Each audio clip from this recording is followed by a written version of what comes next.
here tonight on Wurundjeri land, land that has never been ceded, land that always was and always will be Aboriginal land.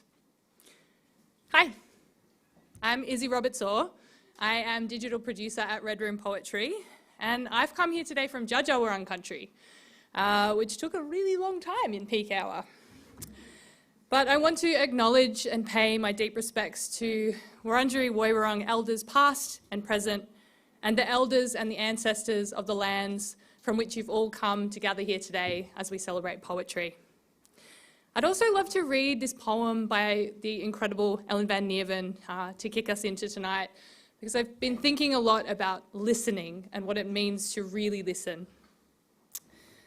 This poem was published as part of our project Poetry in First Languages, and it's called Yugambeh and Proud, and I'm reading the English translation. What you know about our people, where you hear it from. Is it from the gecko's mouth? How you know it's right or wrong? Do you know why we're proud?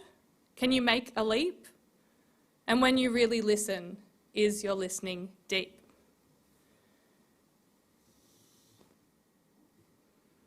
And I've been thinking a lot about that recently, in particular, what it means to deeply listen. I hope you'll have the chance to do that tonight and to carry that forward and think about what it means to listen deeply to country and to listen deeply to Aboriginal and Torres Strait Islander peoples.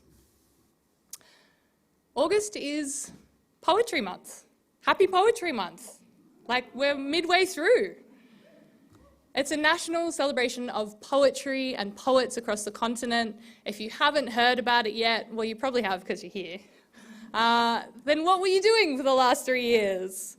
I'm really delighted that I feel like Poetry Month has become a part of the literary calendar, and it's here to stay, which is lucky because there's so many incredible poets to celebrate every year.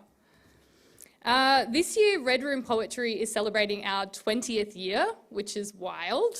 And as part of that, we have we've published a new anthology of all of the works that we've commissioned over that time. We've published something like 32,000 poems in that 20 years. A lot of those poems are by young people. They're part of our education projects, as well as poets who are writing across the continent today. That anthology is called A Line in the Sand, which is named for an Ali Cobby Eckermann poem of the same name, which is very beautiful. It has a foreword by Ali Cobby Eckermann as well. It's available down the back, along with the books of so many of our phenomenal speakers tonight. Thanks to Brunswick Bound. Hey, guys. So please ensure that you go down the back at the end of tonight. I'll remind you again, you can purchase copies of the book and hopefully get them signed if everyone's feeling like it. Yeah, I guess Poetry Month began with a seed of hope for what would happen if we put poetry in the national consciousness. And I feel like even just 3 years in, it's been phenomenal to see the ways in which people are talking about poetry a lot more broadly. Little teenage me would be really excited because it's not only a nerdy endeavour these days. It's actually really cool, which I told you all 15 years ago. And when I was reflecting on the brilliant lineup of artists we have tonight, I'm honestly beyond words, which is awkward because I have to talk, about how phenomenal they all are. I was thinking about the generosity that is inherent in all of their work and their practice, and that was the word that I kept on coming back to when I was trying to think about, you know, the variation in their subject matter and the ways that they write and how they all practice. That was the word that really felt like a common theme to me. Generosity of spirit, of practice, of engagement with the poetic word and the communities that surround it. And in a time when our attention is so frayed, I'm sure I'm not only speaking for myself there, I feel like to write, speak, or read a poem is an incredibly generous act. And equally, the gift that poetry gives back to us is space for a particular type of attention and attentiveness to what is alive and precious in the world. So thank you for generously bringing your attention here tonight.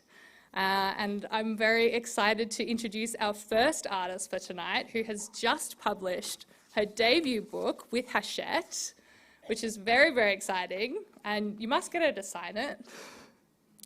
Oh no, yeah, I dubbed you in. Susie Anderson writes from the nexus of compassion and resistance.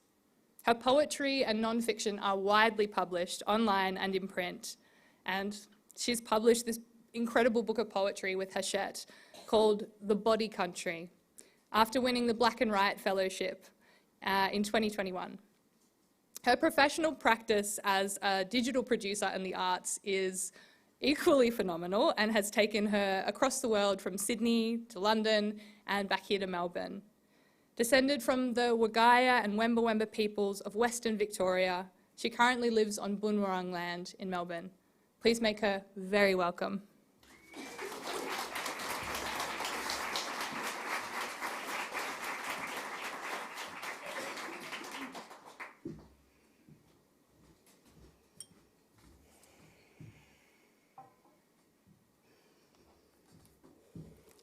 Hello. It's funny that, Izzy, you were driving to the city today, because I myself have just come back to the city from the Grampians, Gary Word, where I actually spent a lot of time writing some of the pieces in this book. So it feels quite nice to be able to share the words of the place that I have just been. And The Body Country, like Izzy said, is my debut poetry collection, and it sort of spans these internal and external landscapes. And I grew up at the foot of the Grampians on this farm, and I also lived in Horsham, the nearby, one of the nearby major towns. So it's really located between the mountains and the kind of the lakes of the Wimmera district, which is my ancestral country. So some of the pieces I'm going to read tonight are about the kind of act of returning to both of these places, and I think we'll just get into it. So this one is called Embrace. When I return, the air bites asking, where you been? Bush nags my clothing, and each prickle torn from shoelace stings punishment for absence. Mist rolls across mountain, named by homesick Scottish. It's been Gary Word longer. Morning sunbeams whisper, willy wagtail gossip. Every rustle makes me jump. I thought no one was around, but there always was someone here. Timeless mountain range shoulders this land I love, sitting still and solitary. Inhale, exhale. Nothing else is quite so fixed, heavy with thousands of years, become part of atmosphere. It's actually funny because it's been so frosty out at the farm, and the mist literally rolls in across the range, and you're like, where did that mountain go? and then it gradually reveals itself again. It's so beautiful out there. So, like I said, I grew up kind of like a country girl, and I don't know if anyone else is from a regional area, but you often, if you live on a farm, you have to like get collected by the bus that eventually deposits you in town 45 minutes later. So this one is kind of about that, and a bit of my reflections on bushfire season. It's called Leave Early. We always sat with the boys up back of the bus, our world neat paddock grids, edges ever visible. Fire season years later blew through boundaries. Wind changed direction, and the plan was leave early. No neighbours lost lives or houses, but land incinerated hundreds, sheep burnt before their time. Farmers dug pits of blackened soil, excavating earth for charred carcasses, unaware what they had already extracted. Similarities, so small now, distant and past. Our differences spread out across years, taking up space. Boys from the bus, now horrified grown men, digging mass graves, gathering remains with tractors.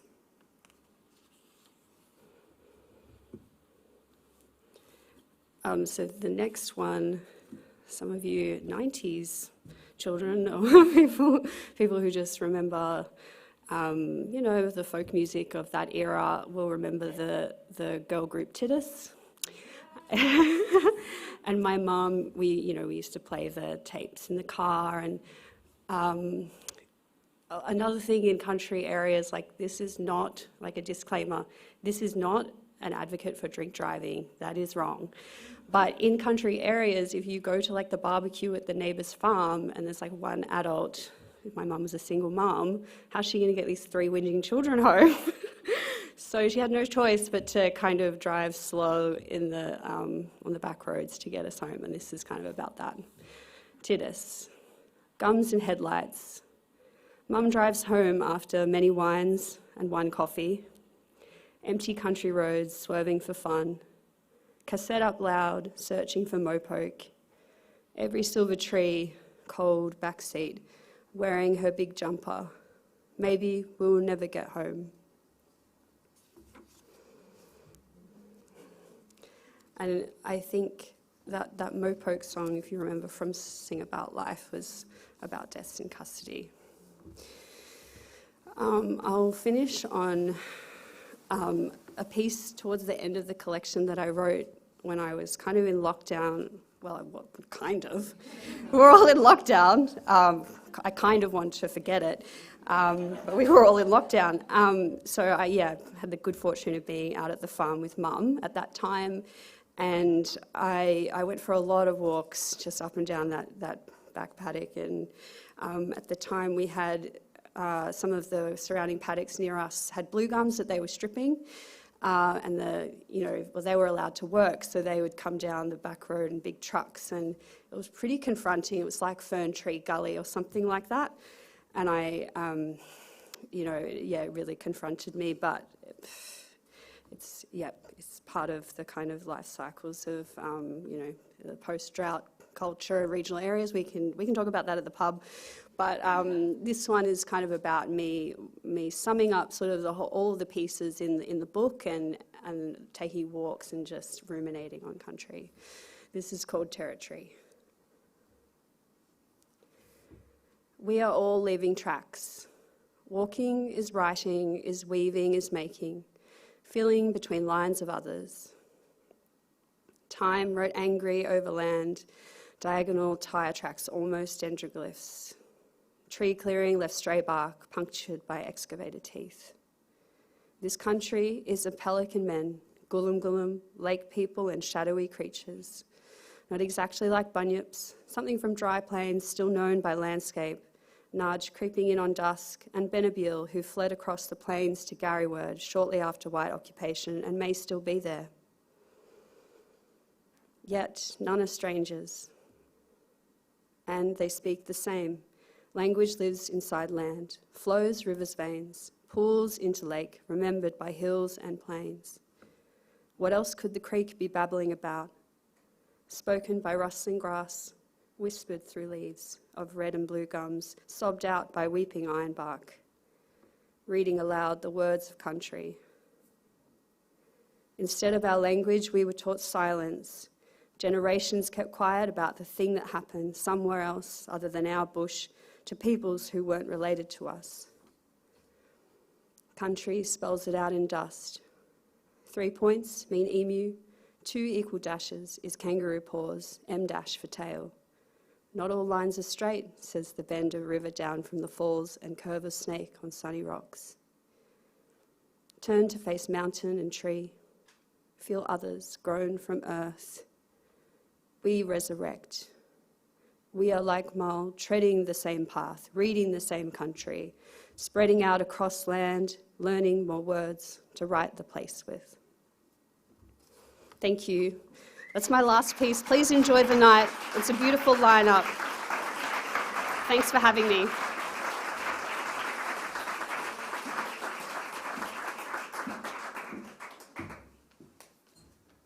Oh, what an opening.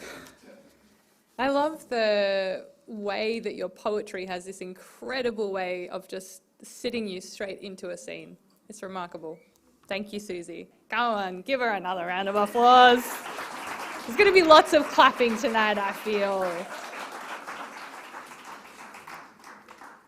Now, our next speaker is reading some poems dear to my heart. There's a beautiful, I'm going to mention the 30 in 30 writing competition that we're running, because there's a prompt that goes out every day, which we ask people to respond with a 3-line excerpt. And today's prompt is, if you met the poet who you've always been thinking of and talking to, and you could have a chat to them over the fence, what would you say? And I really feel like Dorothy Porter was one of those poets for so many people. And it's really such an honour to have her partner Andrea here tonight to read some of her poems. Andrea Goldsmith, the novelist, met Dorothy Porter in 1992 on the Victorian women's writers' train. And if you can get her to tell you that story, it's a really good one. They were together until Dorothy's death in December 2008. Both writers were shortlisted for the 2003 Miles Franklin. Andrea for her 4th novel, The Prosperous Thief, and Dorothy for her verse novel, Wild Surmise, both incredible books. And Andrea's 6th novel, The Memory Trap, won the Melbourne Prize for Best Writing in 2015. Her most recent book is Invented Lives, a novel of exile and love set in Soviet Russia in 1980s Melbourne. And she's got another one forthcoming. And hopefully we'll also soon see a new collected book of Dorothy's previously unpublished poems. Please make her very welcome.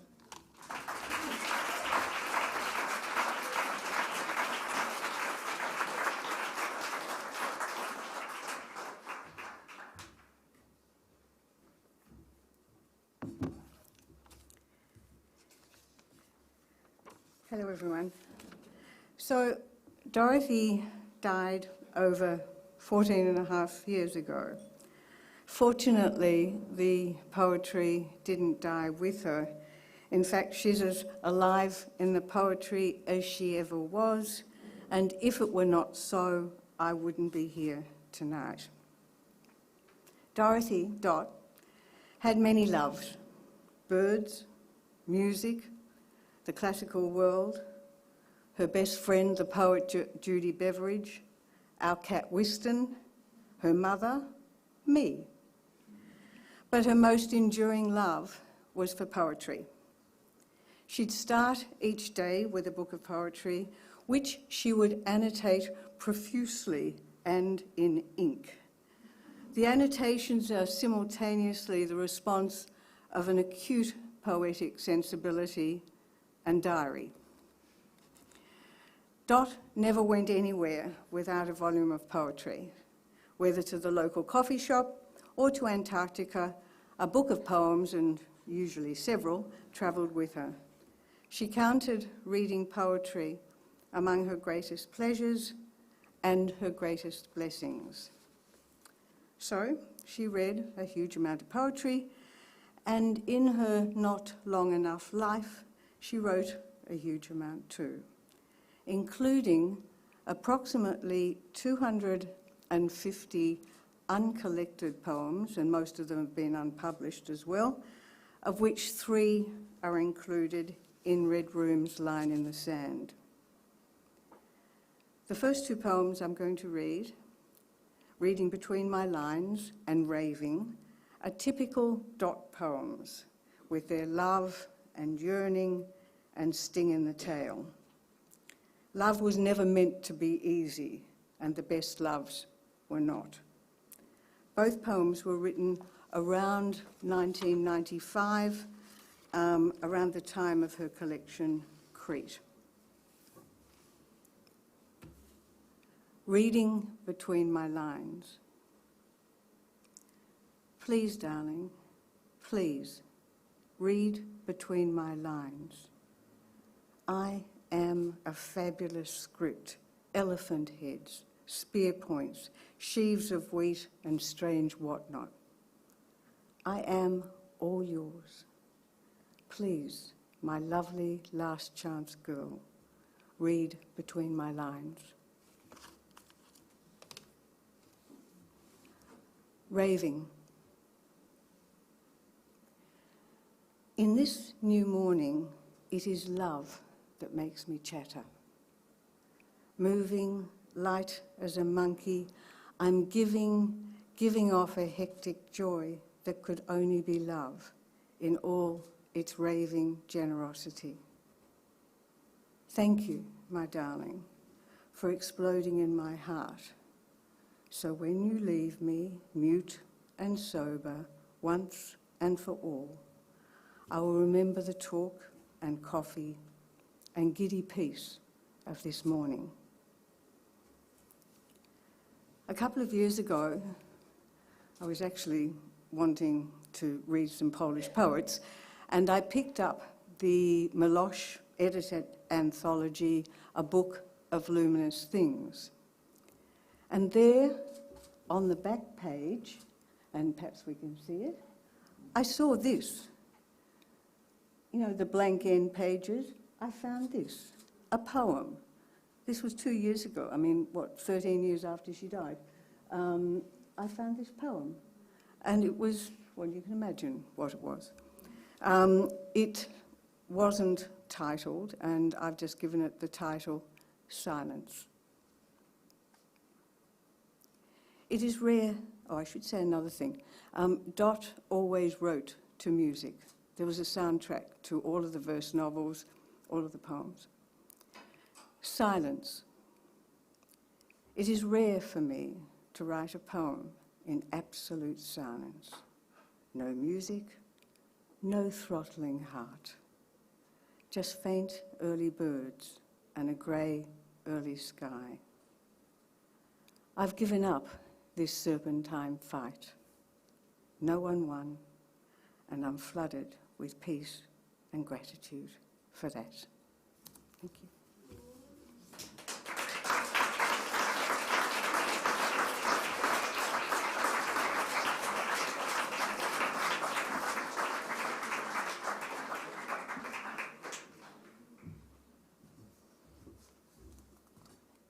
Thank you, Andrea. I promise not to tell too many personal stories about all of the amazing poets tonight, but if you'll indulge me super briefly. It was 2007, and I'm sure many people in the room can remember Collected Works bookshop. If you never went there, it was in the Nicholas building, and it was this amazing little pokey, full of poetry, yes, good, nodding down the front. And I went in there one day in my school uniform with an enormous backpack on my back, kind of banging into all of these overstacked shelves, which I'm sure Chris loved. And, you know, eventually Chris came up to me and said, "Can I help you?" And I said, "Oh, yes. I was just wondering if maybe you had any poets who were like Australian, maybe who are women, who are alive?" And he gave me Dorothy Porter. And it blew my mind that you could be a poet in this day and age at all, really, because all we were reading at school was John Donne. So that was phenomenal, and I'll always thank her for that. Next up for you is Eloise Grills. She is a writer and visual artist living on Djadjawarang land.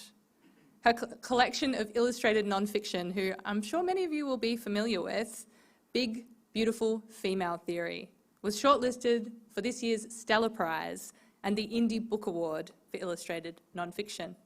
Please make her welcome.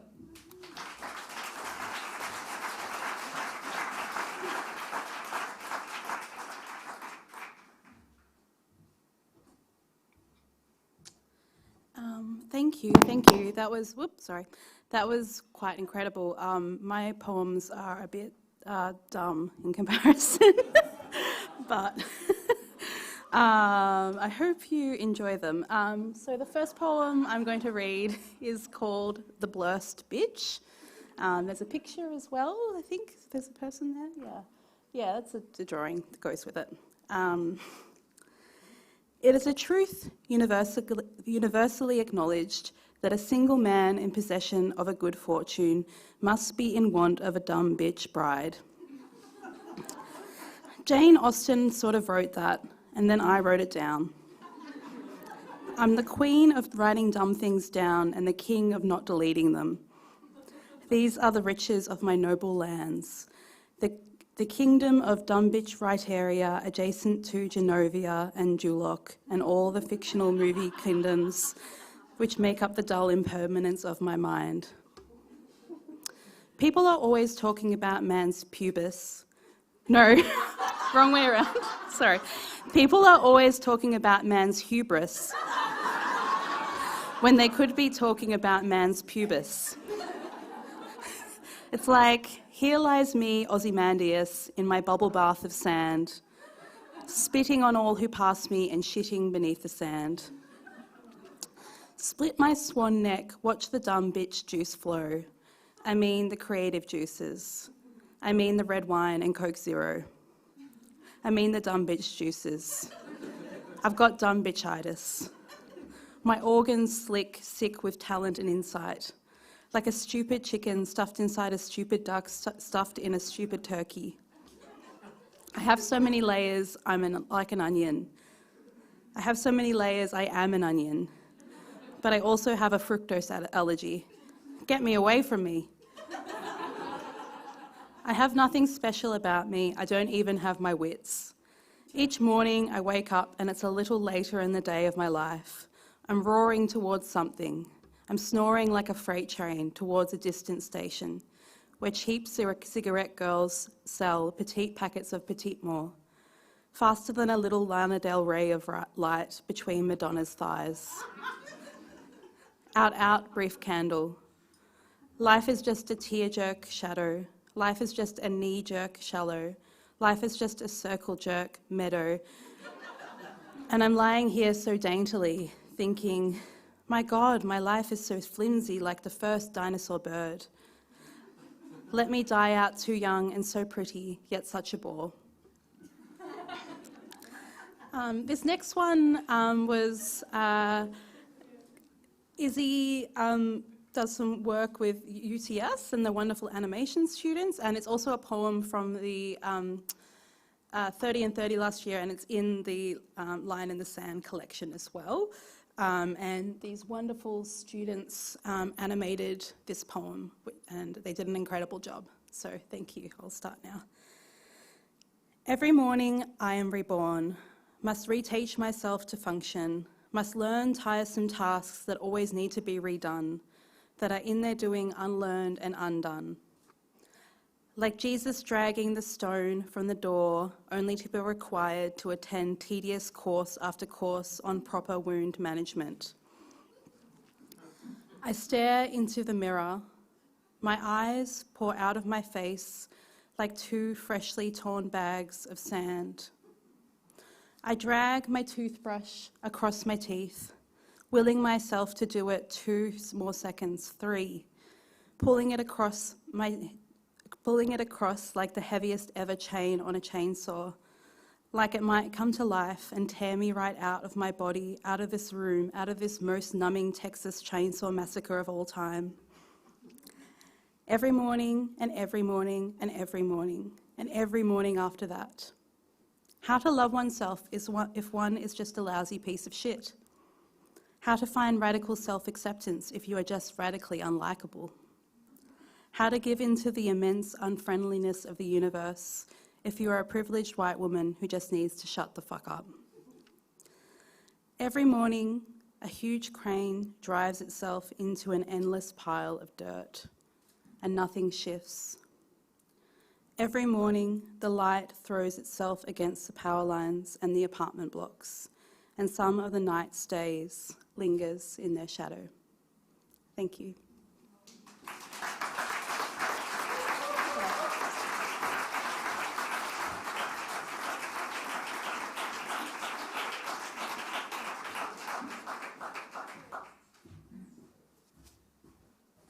Whoa.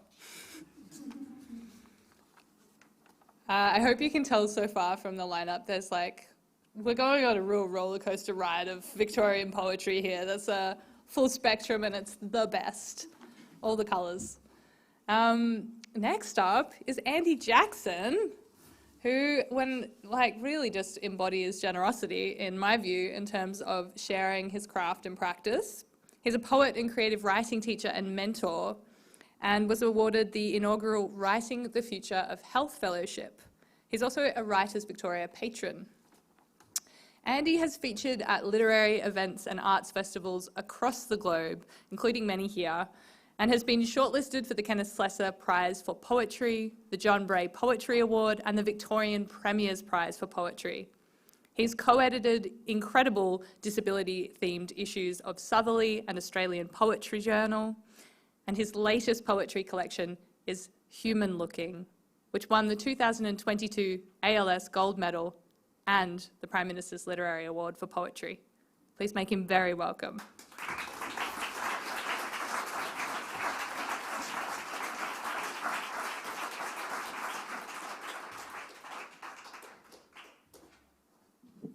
I have a strange desire to use this microphone just to mix things up a bit.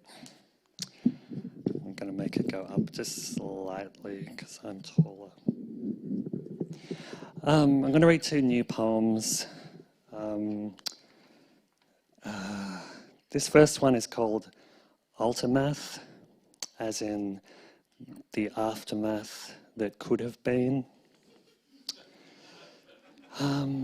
And yeah, it's dedicated to the 60 people who suicide in Australia each week. 45 of that 60 are men. So many of you will know people. So I don't have anything to say apart from take care of each other. Ultimath. The rope ought to have been frayed and unspun into a cloud of seed heads. The branch being split by sudden, grievous lightning. The tree imploded in an outburst of splinters, black hole in an ordinary backyard. You wanted the suffering to end, but instead it was dispersed, redistributed to family, friends, neighbours, the first responders. When it happened, the fence between our houses could have shot up and obscured the sight. We might have gone for a longer walk, a meandering drive down a scenic road, or simply stayed inside all day, curtains drawn, oblivious. But you let go, dropped into air between us, became immense and disappeared, landing in our chests. What right do I have to speak of you, to turn this experience, a knife with no handle, all blade, into a poem? What right do I have to be silent? A million confessions, tangled questions ought to spill out of the mouths of 1,000 men. Where has the cave in my chest come from? What happened to the sky? Who will hold me? Employers might be more generous with sick leave, confusion leave, alienation leave. Doctors, researchers, bureaucrats, social workers, friends, all of us might know better how to respond to chronic pain, to rootless grief, that feeling of being a body locked out of the living world. The ambulance might have moved on to the next house and the next and the next and the rest, until the town was smothered with sirens, a fire blanket of rageful compassion, an army of patient listening. But there is only this quietness, the sharp edges of question marks tucked deep into the postures of friends and strangers, your gift.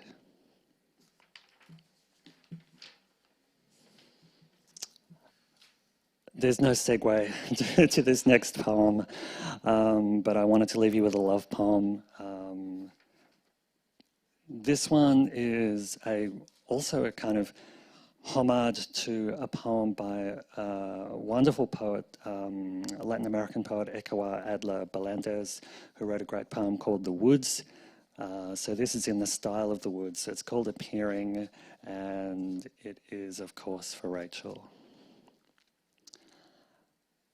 I was the distracted one, Well, she was too, both of us with half a mind on a friend hovering beside us. But the roof cracked open to a blanket of stars when her voice entered my chest. I woke up as a riverbank of stones, her gaze a rush of cool, clear water. Our thoughts seemed to materialize into feathers, barbs branching out from a hollow shaft, delicate, conscious. It could have ended there, my body weighed down with resignation, but she knew better. We kept meeting and words became a kind of touch and alchemy. In her arms, relieved, I disappeared and appeared, heard a voice come broken from my bones. I take up too much space, don't belong here. No, I take up space, belong here. Oh love, I wake again and again.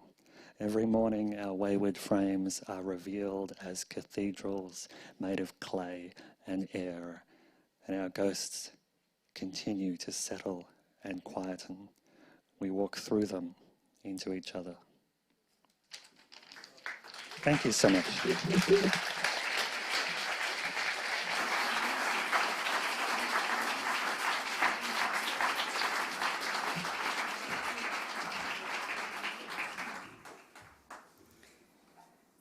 I keep thinking of this reflection we have from Tony Birch on what poetry means to him. There's a collection of those inside the anthology, which is poetry both simplifies my world and complicates it at the same time.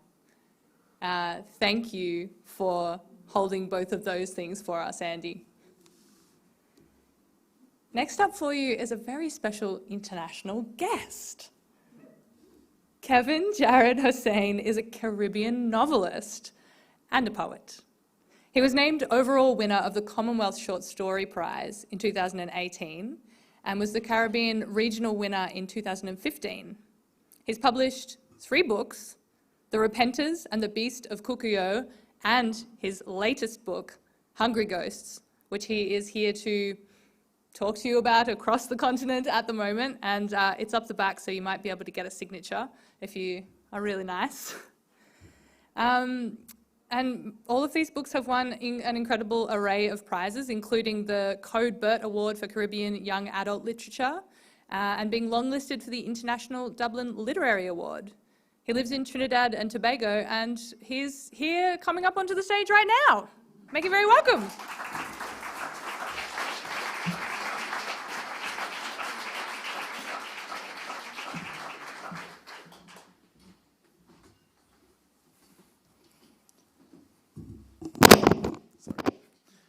Good night, everybody.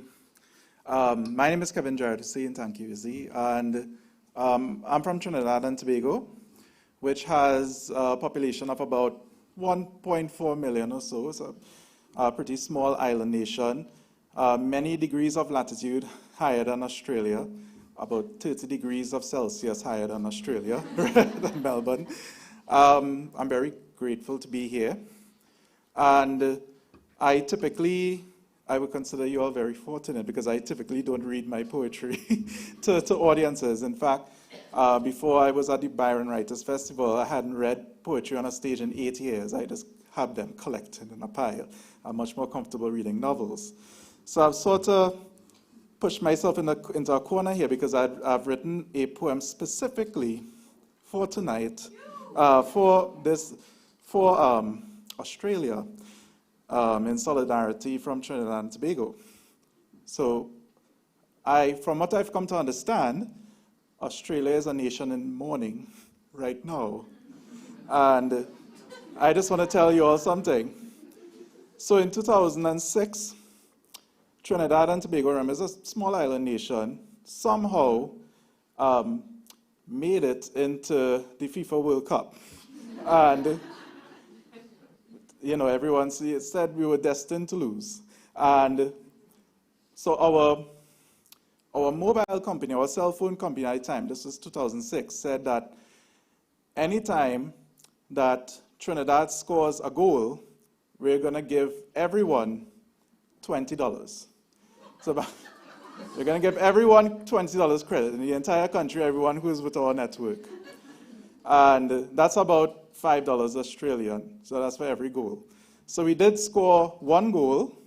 It was against ourselves, so it was our own goal, but we didn't get $20.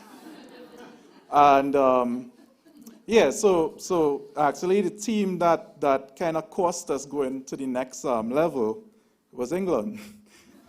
So the title of this poem is To Promise $20. Oh, to promise $20, to witness the rock that could bind a god, could blind Goliath, could breach the goal line, could hush the roar of a Barbary lion. Oh, to promise $20 to the bars with TVs and cobweb cages, to the smashed doors and broken gates, to the windows with bed sheets for drapes, to the side streets stamped with slave master surnames, to each abode on Burnley Trace and Picton Road. Oh, the offering of $20 for the temple in the sea, which had to be built in the sea, for the British could not own the sea, the Caribbean Sea, insouciant, sovereign, vast, which could conspire to swallow any empire if it only could so aspire. Oh, to promise retribution as if it was something that could be touched, like daylight shifting with the breeze, prismatic, nearly tangible through the trees. Oh, to promise pride, skew it with weight and weather. Oh, to promise blood and thunder, washed with sensations of seaside sunder. Oh, to promise penalty for each beheaded Murti, each pound of beef cooked at the feet of Mahalakshmi, for each Orisha prayer met with loveless jeer, for each school-whipped child who could not read Shakespeare.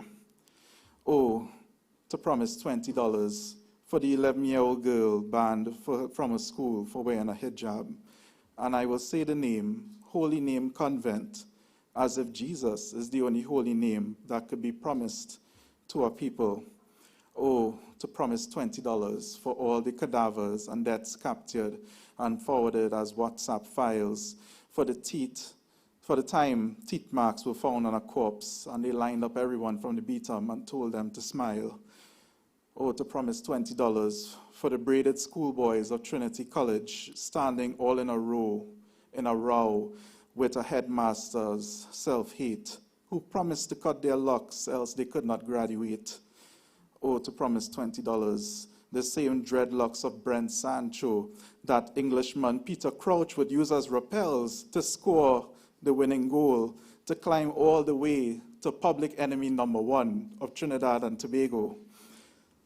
Oh, to promise $20, to fuse every animal and beast of a nation into a single entity, into a single chimera, a unified crossbow with an arrow aimed at a common enemy, where for one moment we can finally get along, where for one moment we can finally let go of our differences. We can be a demonic horde with a singular iris, gazing upon which lies beyond, and believing for a moment, just for a moment, that we can prevail.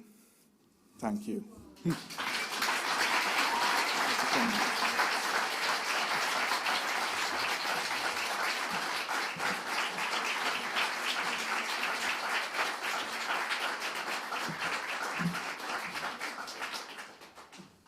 Well, I don't know about you, but I hope that we're expecting the fourth book might be poetry. You did say pile, like that really implied there was a body of work there ready for us to read. Next up for you is Jessica Wilkinson, who has published 3 poetic biographies. Most recently, Music Made Visible, a biography of George Balanchine. She's working on a new manuscript of biographical poems, I think a few of which we have published on the Red Room Poetry website, about Mirka Mora. And she's also the founding editor of Rabbit, who many of you may know. Who? It's a person now, Rabbit, very good. A journal for non-fiction poetry. and the Rabbit Poet series of short single author collections by emerging poets. She also co-edited the anthologies, the Contemporary Australian Feminist Poetry Anthology and Memory Book, Portraits of Older Australians in Poetry and Watercolours. Welcome, Jessica, to the stage.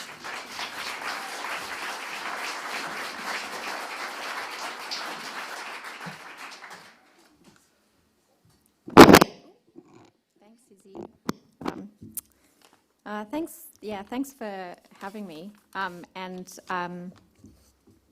It's sort of exciting to have so many different poets with different interests from different places coming together. It always just gives me ideas that I just want to take back to the classroom in some way. Like, I think we need more poetry animation.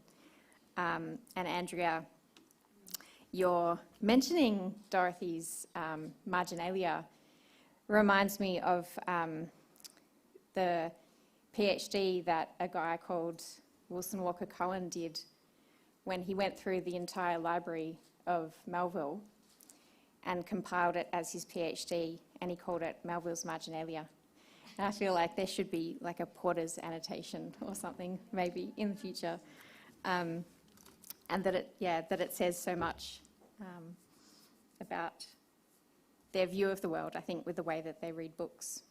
I'm just going to read one poem in 3 parts, which was part of the Line in the Sand Red Room anthology. And this was a kind of COVID casualty on Marie Curie. And I was going to go over to the Curie Institute, and that was cancelled because of lockdowns. And then I kind of abandoned the project in favour of something closer to home, which is the Merker project. But anyway, so these poems are about Marie Curie. She doesn't need any introduction, I don't think, but these poems were around some research I was doing and just noting how kind of obsessed she was with flowers. She just loved flowers, and she had this beautiful, the second part of the poem refers to the when she was finally granted the opportunity and the money to build the Radium Institute. She planted a garden 2 years beforehand so that the people who worked for her could look out onto a beautiful garden by the time it opened. 3 poems for Madame Curie. 1. She would make bouquets. In a country graveyard, the simplest and quietest burial, upset vases for cakes, candles, nothing left to do. Near her face, and again drawings. On her birthday, the dust disappeared, even the apples were in full bloom. Marie's chair, Pierre's, treatises on physics, a petroleum lamp. In the streets of Paris, very reasonable prices. Into the funeral chamber, they came back exhausted. At home again, the floating veils, branches beside a road. He would arrange in a glass. I didn't allow them. I sat beside it. The end of everything. Everything. Motionless for a moment. My little Pierre, I want to tell you, the sight of them makes me suffer. In the morning, defeat of these wonders, and 2 little empty bags which had contained seeds, the centre of the colony, a low thatched cottage, the little orchid, long rows of bursting colour, a horticulturalist who had been cured of cancer, girls waving flags. Her cabin was piled high. Long ago, in the crook of her arm, some watercolours, a pompous inscription, shall have time, wandering among the pots, searing her wild ornaments. She practically never went inside a florist's shop. 2. Rambler roses at the Radium Institute. That a garden should be planted before hard work had begun in Rue Pierre, Madame chose plane trees and limes to stand amidst the Rambler roses. I am gaining 2 years. A little flame in the eye.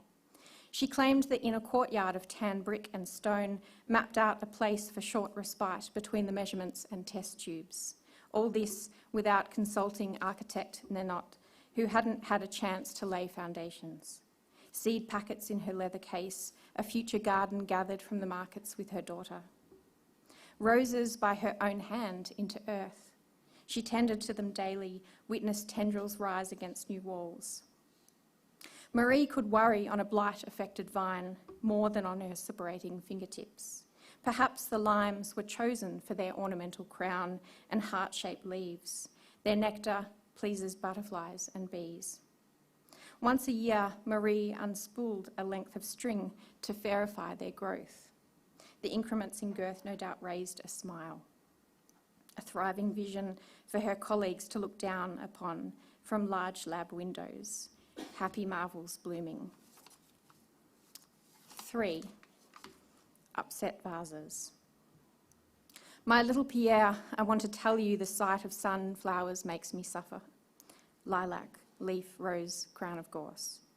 I want to tell you I did not allow them to cover your coffin with cloth. I scattered blossoms and sat beside you. Mahonia, violet, iris, hawthorn. Stretched out on the bank, we plucked wild ornaments. I wore them in my hair. You placed a frog onto the back of my hand. Water ranunculus, tulip, water lily. I jumped to look upon your body. I want to tell the further flowering of these wonders. On our table, a lamp. Periwinkle, laburnum, wisteria. You sleep beneath the earth. I want everything, everything, everything. Thanks.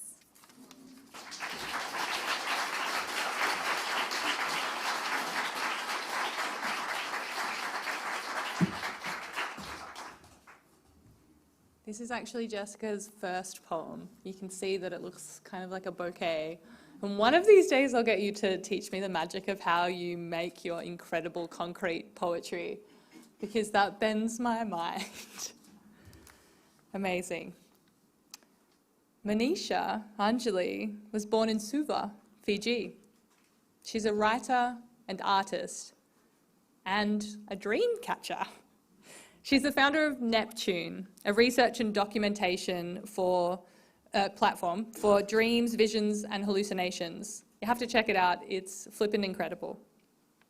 She's been a hot desk fellowship, she's the whole fellowship, at the Wheeler Centre, a writer in residence at the Incendium Radical Library in West Footscray, and an artist in residence at Blindside's Murrumong Residency. Manisha is one half of Welk, a sonic collaboration with multi-instrumentalist and vocalist Genevieve Fry. Please make her very welcome.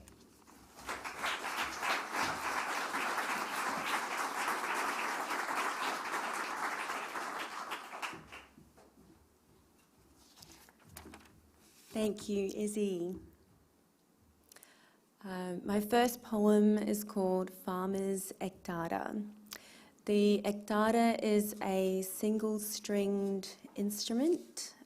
It's an ancient instrument from South Asia that's still played by bards, fakirs, and mystics to this day.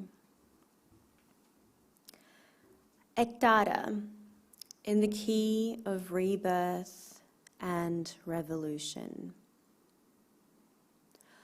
Farmer flies on the back of a white horse to the beginning of our lifelines. I have forgotten to age. From the wound in the throat, I fish an old pumpkin, horsehair, and bells. The lower octaves are stitched to the world below. Black snakes on the red earth. Communist manifestos and moods of indigo. The upper octaves are stitched to the world above. Palms full of cowrie shells, misty mountains, and the origins of love. I walk to the middle of the world without my face, 'cause I am just a thief in the rain. When two suns fall to the sea, white horses come from the waves as mirror images with our unborn children on their backs. They signify the rupture in the upper and lower realms.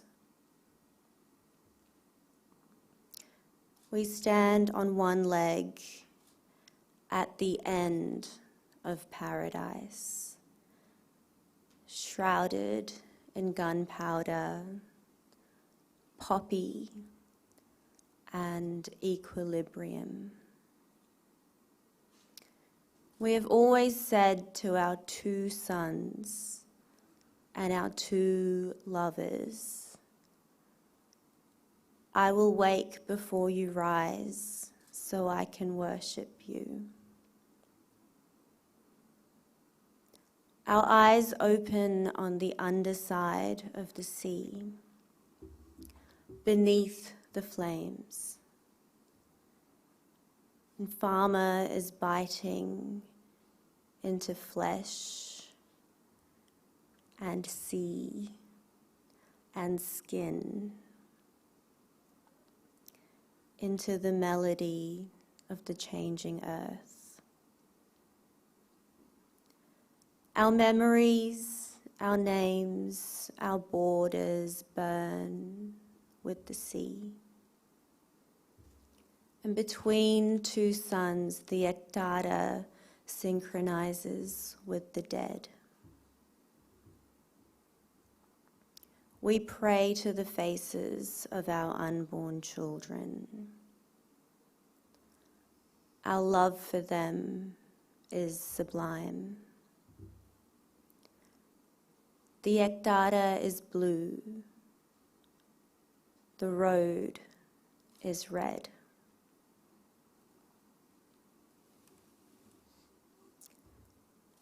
And the next piece is called Carrying Water in an Earthen Vessel. I carry water in an earthen vessel. The jug is made from the earth beneath the palash. I follow the birth of fire through the wilds. The lacuna is lined with fable and milk. Bone marrow flowers in the howls. There is a white swan by the lacuna. I will barter with the swan.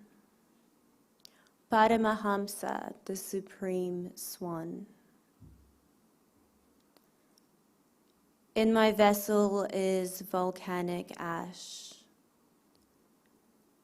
lizard skin, burning clove.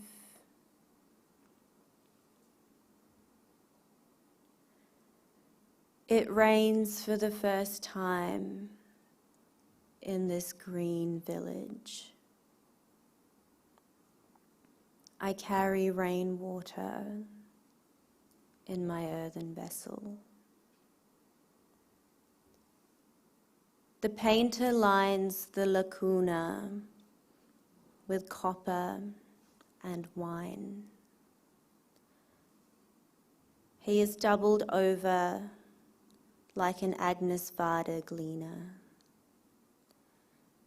He renders an image of the dictator with the thread from his mouth.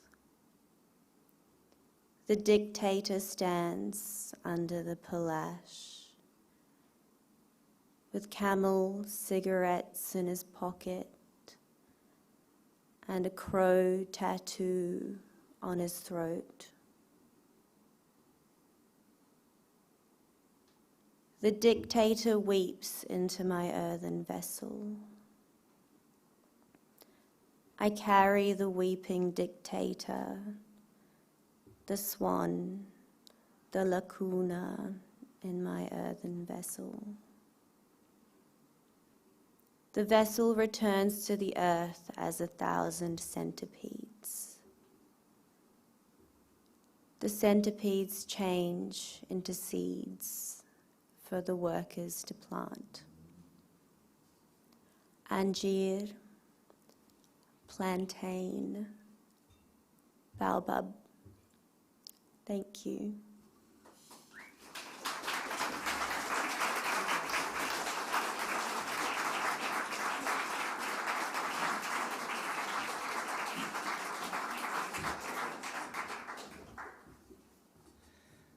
We are like halfway through and I feel like I have been transported through many worlds. And here to transport you into yet another world is a remarkable duo. A gifted composer celebrated for their dexterity across multiple instruments and for composition that is complex and structurally adventurous.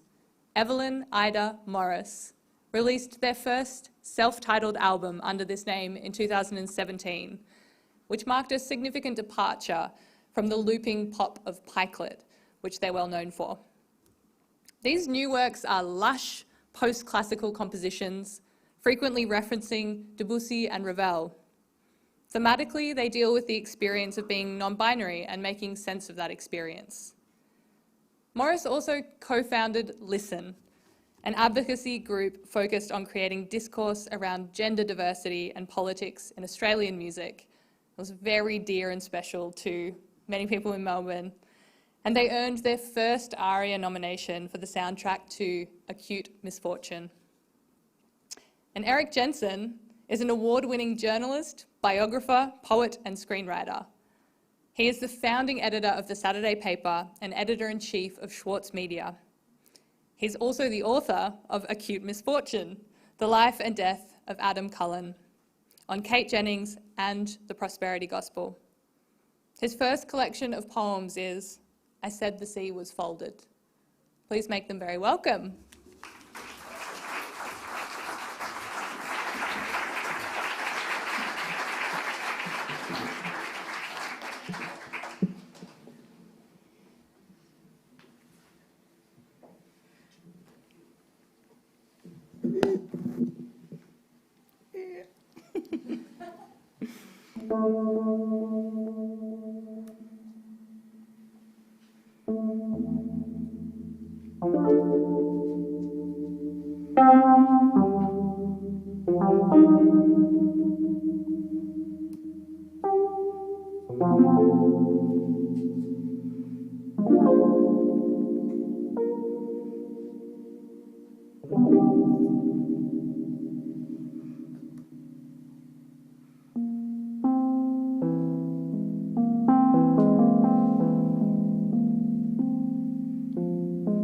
Joy stands at the front of the stage,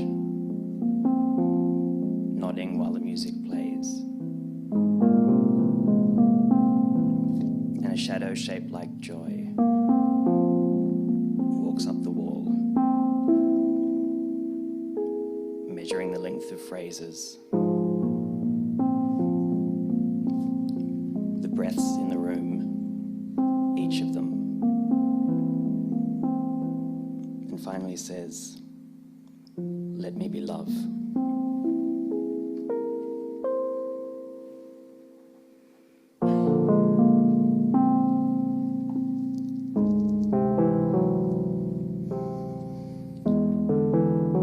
In my kitchen, editing, a poem and ironing a shirt, which I realise now is the same thing.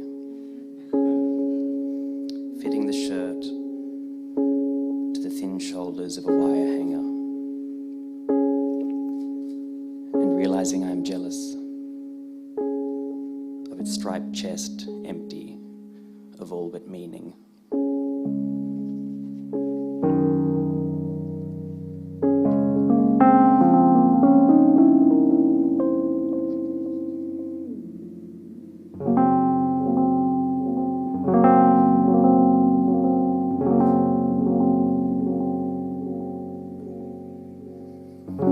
The ocean's final sound is of a quilt being shaken, the slap of fabric against dull fabric,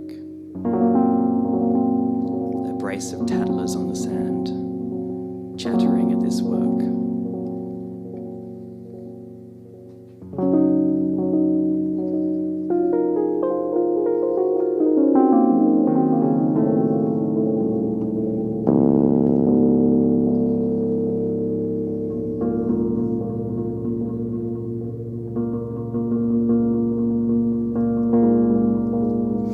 We sat in the low white house, behind a wall of glass. Fran on a rug the same colour as her, the sun making her quiet, and waited for the echidna. Earlier a seagull cast a shadow so full, I was sure it was an eagle. The echidna, I thought, with its spiny back and fretful heart.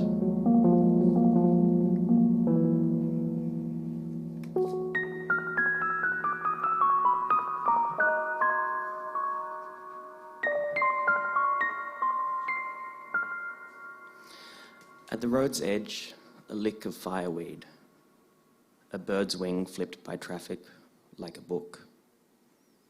A windbreak cutting along a paddock. One tree beside another can look like a dog briefly as you pass.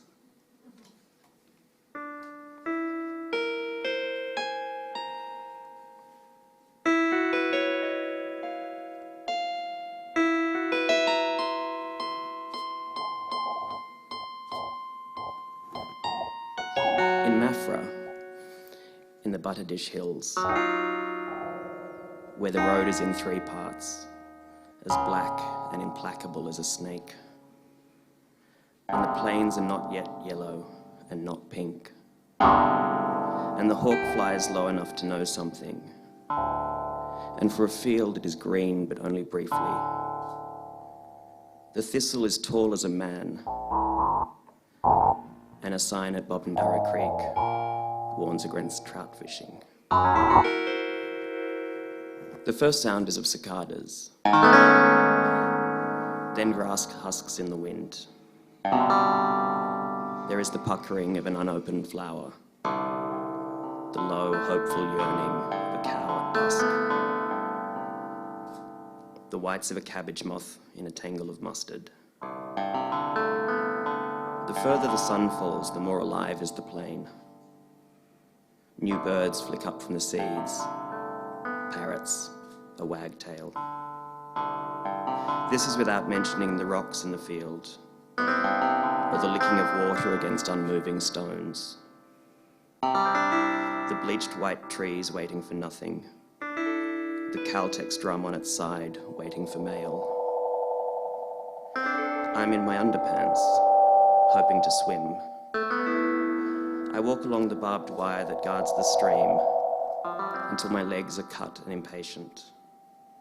And I give up because this is already the moment for which I was looking.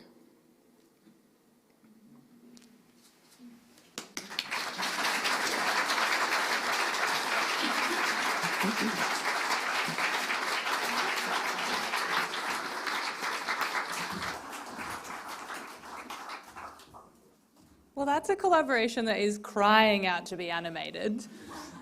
Take note on the live stream, UTS students. Next up for you is someone who wins the prize for the shortest bio. Love it. Jason Steger is books editor at The Age and the Sydney Morning Herald, and he's a poetry lover. I need to find a new way to say welcome him to the stage.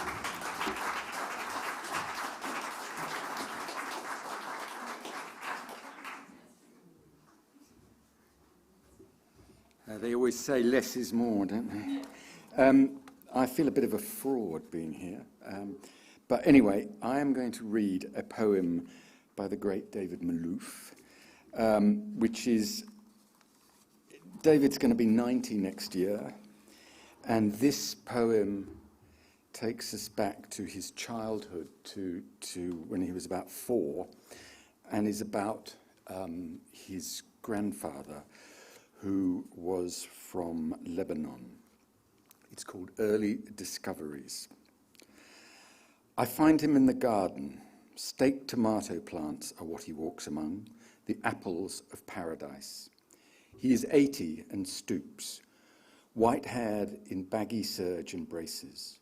His moustache, once warrior fierce for quarrels in the small town of Zal, where honour divides houses, empties squares, droops and is thin from stroking.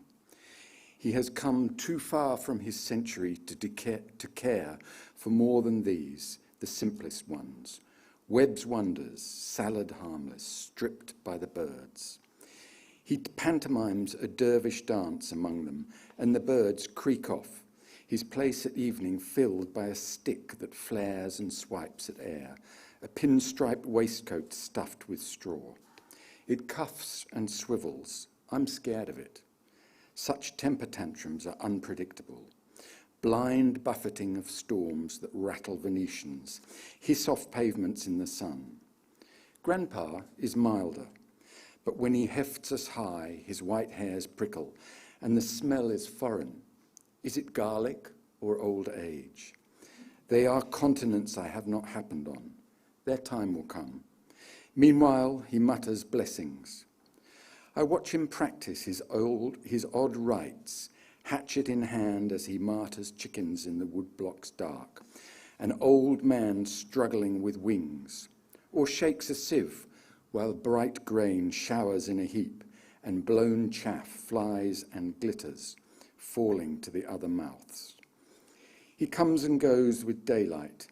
He is the lord of vegetables, the scourge of birds and nuns, those shoe-black crows his sullen daughters taunt him with. His black sheep son feeds rabbits live to greyhounds in a cage behind choco vines. The girls too go to the bad in a foreign land, consorting with Carmelites, on hot nights tossing on their high beds in a riot of lace doilies, painted virgins unwed. They dwell in another land, as I do, his eldest grandson, aged 4, where I nosed through dusty beanstalks, searching for brothers under 9-week cabbages. He finds me there, and I dig behind his shadow down the rows. This is his garden, a valley in Lebanon. You can smell the cedars on his breath, and the blood of massacres, the crescent flashing from ravines to slice through half a family. He rolls furred sage between thumb and stained forefinger, sniffs the snowy hills, bees shifting gold as they forage sunlight among stones, church bells wading in through pools of silence. He has never quite migrated, the weather in his head still upside down as out-of-season snow falls from his eyes on Queensland's green, and January's midwinter still. These swelling suns are miracles. Tomatoes in invisible glass houses sweat in the heat of his attention, like islands Columbus happens on. And me, whom he also finds squatting, eggplant tall and puzzled by his dark hands parting the stems. Where am I? This is Brisbane, our backyard. We let him garden here behind a lattice wall. This house is ours and home. He comes like a stranger, warrior mustachioed, un-Englished. These days I find him at all turns, One morning, early in Chios, I raise the shutter, and his garden, rediscovered, shines. Cucumbers, spinach, trellised vines. The old man finds me watching, smiles and nods. Later, on the fresh marble step in yesterday's newspaper, words of a tongue I cannot read, his offering, 2 heads of new spring cabbage. I look under the leaves, an ancient joke. There's nothing there, just a sprinkling of black soil on the headlines of another war, shaken from the roots. That night, I eat them, boiled with oil and vinegar. Thank you.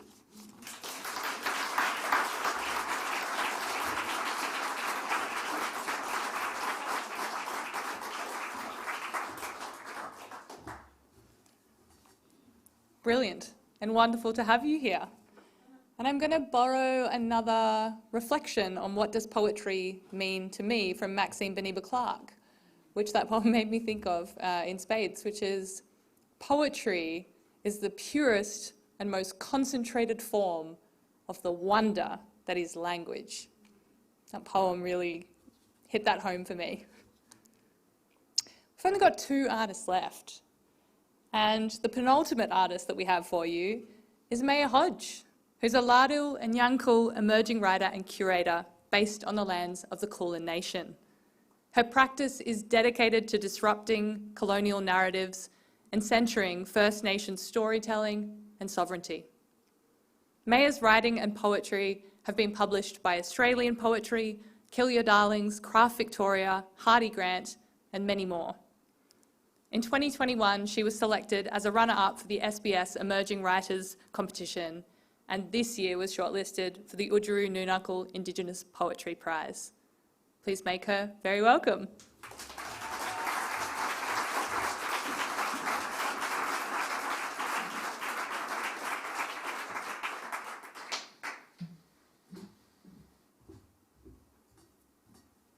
Thank you. Oh, geez, we've all been having problems with this tonight, I think. Hello. I would like to acknowledge that we're on stolen land. We're on the lands of the Wurundjeri and Bunurong peoples of the Kulin Nation. I'd also like to acknowledge that this place has held storytelling and resistance for a long, long time. And acknowledge those people's elders, past and present. Acknowledge any Aboriginal and Torres Strait Islander people in the room tonight. And my family at home who is watching. I'm going to start with a poem that I wrote this year, which came out of an amazing masterclass with Ellen Van Uven, who's a superstar. So I'll read 2 poems, one after the other, because I just can't write a short poem. I just can't, and I'm trying. But I love to storytell, so these are my 2 poems. For our people. My brother told me he couldn't count how many times he held a casket on his shoulders. Our bodies fight frontiers of infection, the silent war in our veins and minds, warfare of the colonizer.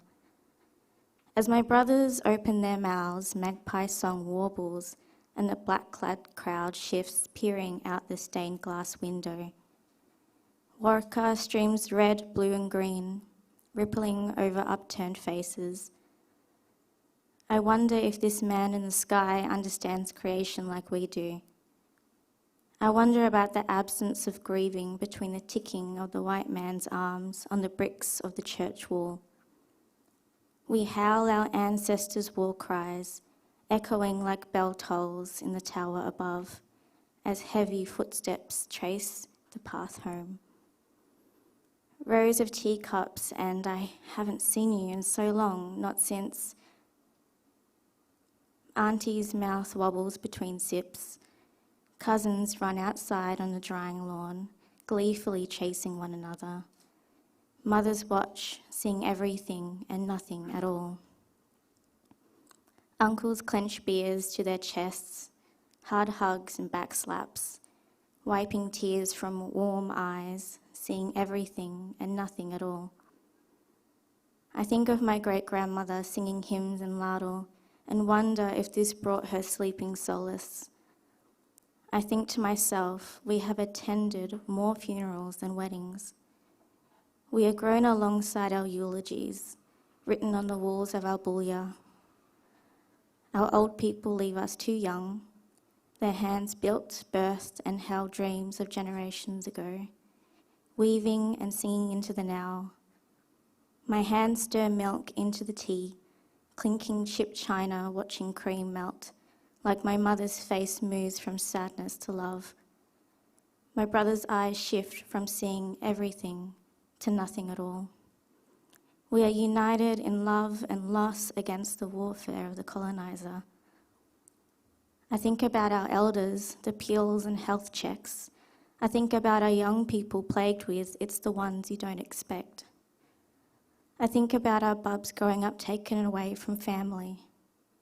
I think about the eucalypt smoke wafting, cleansing body and spirit. The white clouds gather over skin and my shaking kin. I see our future cuddled into the arms of our mothers. I see grief-gripped hands between lovers. I know what we do is always for our people.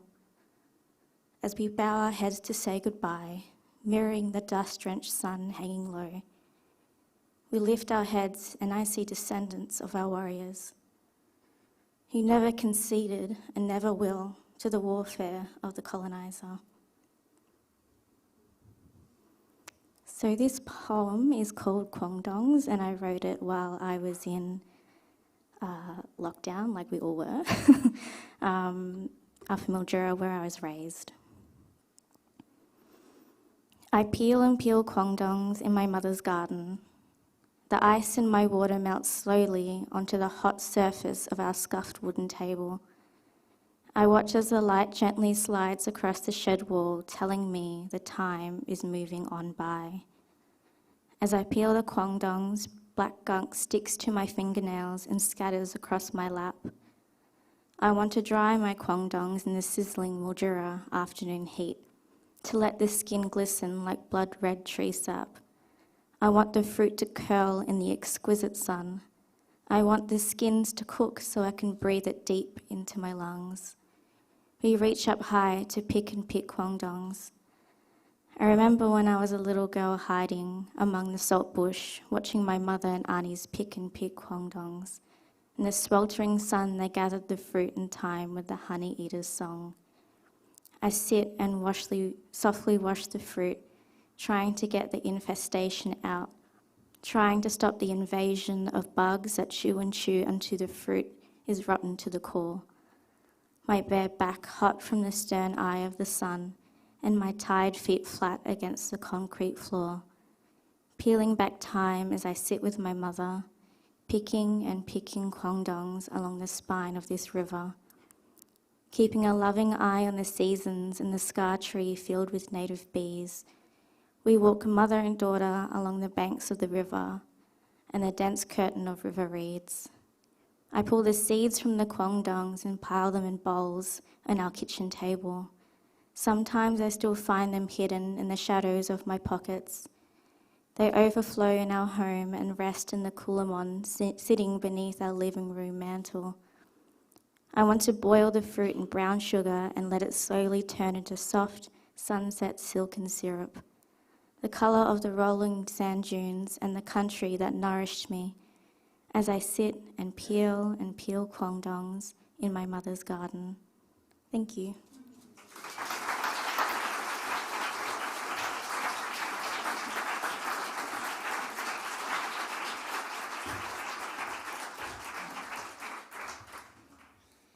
My belly actually rumbled thinking about kwangdongs. I know we'll be hearing a lot more from Maya in years to come. And finally, EZB, Emilie Zoey Baker, is an award-winning poet, teacher, and spoken word performer who has toured internationally. She's also wearing the best boots, so you might have to hold them up so the live stream can see. She was a fellow at the State Library of Victoria, coordinator of the Australian National Slam, and was core faculty for the spoken word program at Canada's Banff Centre. I should be able to say that by now. She teaches in schools and universities and is creative director of Out Loud, a youth poetry slam competition presented with our mates at Australian Poetry. Give her a round of applause.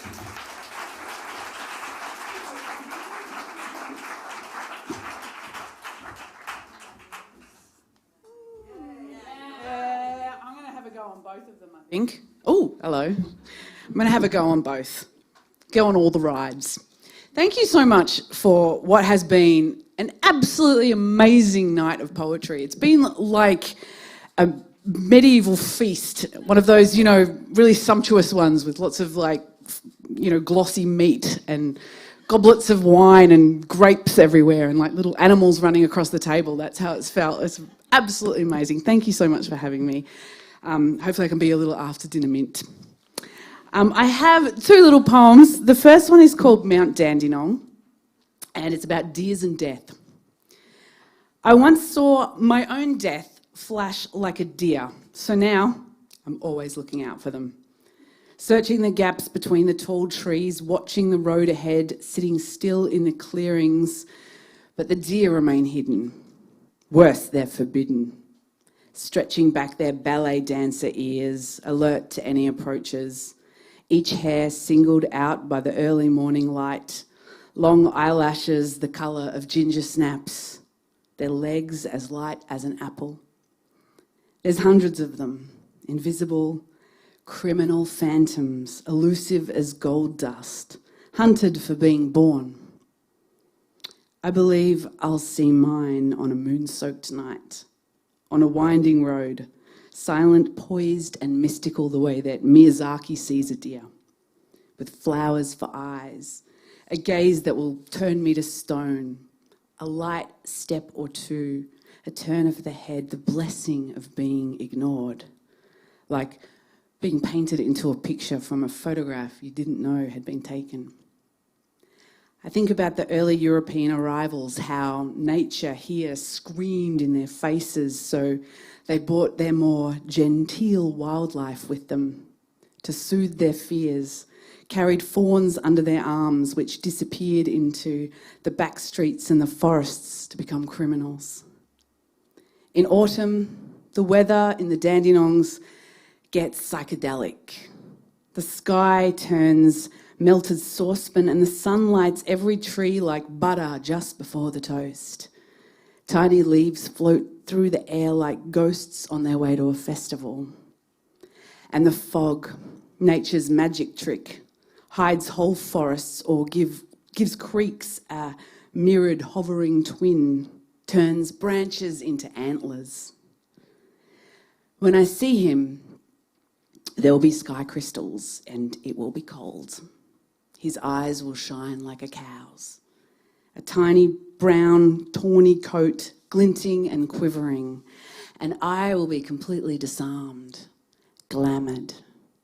I will see vines curled around his neck. A puff of steam from his nose will spell words in the air that I can read, but obviously never recall. I'll feel warm despite the air. I'll surrender to my destined moment. I'll say nothing and beg to be reborn. I'm going to go on the other one because fun. This was actually written by myself and my very good friend Marie Cardy. We were co-ambassadors for Poetry Month and we got commissioned to write a poem together. So she unfortunately couldn't be here tonight, so I'm going to hog the whole thing. It has a little animation that goes with it. So yeah, don't play. Yeah. Oh, we're ready. It's called The World Is Your Pants. Let's go. To anyone who ever said children should be seen and not heard, I want to tell them about the kid I saw at the Natural History Museum who ran up to a meteorite, hugged it, and yelled, "I love you, outer space!"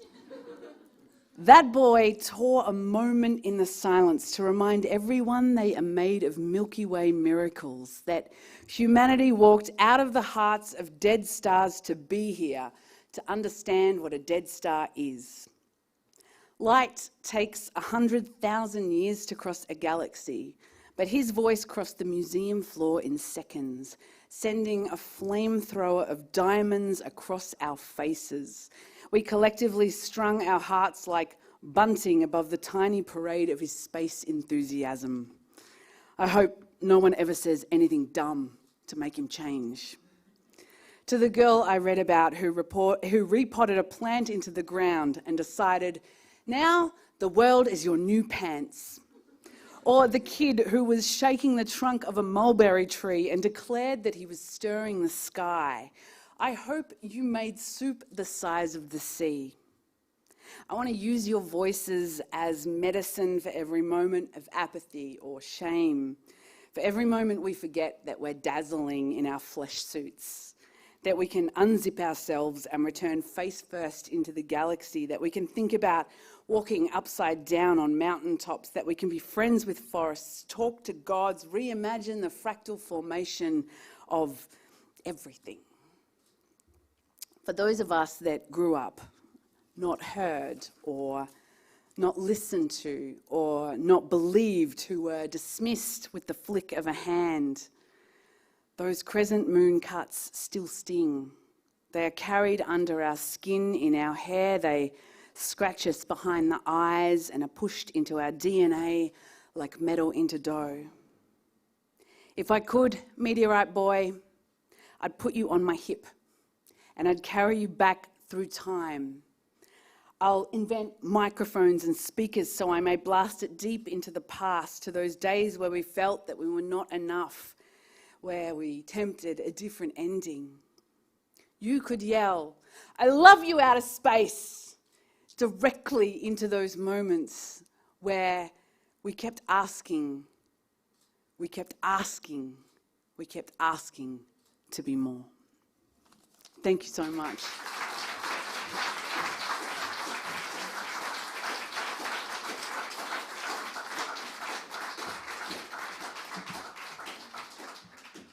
I love you, outer space. No, I love you, Poetry Month, and poets, and all of the people who came out to see them. Big round of applause, please, again, for all our artists.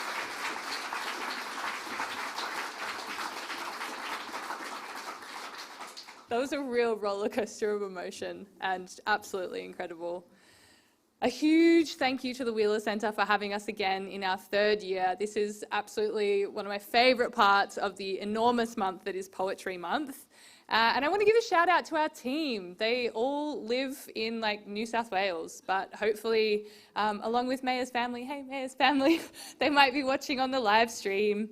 Especially to David Stavanger, who programmed tonight and is an all-round legend for Poetry Month, our artistic director Tamron Bennett, Rebecca and Natalie and Annie and Lauren, and our incredible volunteer team.